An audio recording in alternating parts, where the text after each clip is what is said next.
ஆதியும் அந்தமும் இல்லாரும் பெரும் ஜோதியையாம் பாட கேட்டேயும் வாழ்த்தடங்கன் மாதேவளருதியோ வன் செவியோனில் செவிதான் மாதேவன் வார்கழல்கள் வாழ்த்திய வாழ்த்தோலி போய் வீதிவாய் கேட்டலுமே விம்மி விம்மி மெய் மறந்து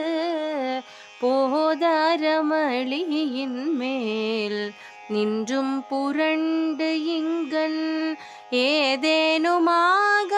கிடந்தாள் என்னே என்னே ஈதேயம் தோழி பரிசேலொரும் பாவாய்.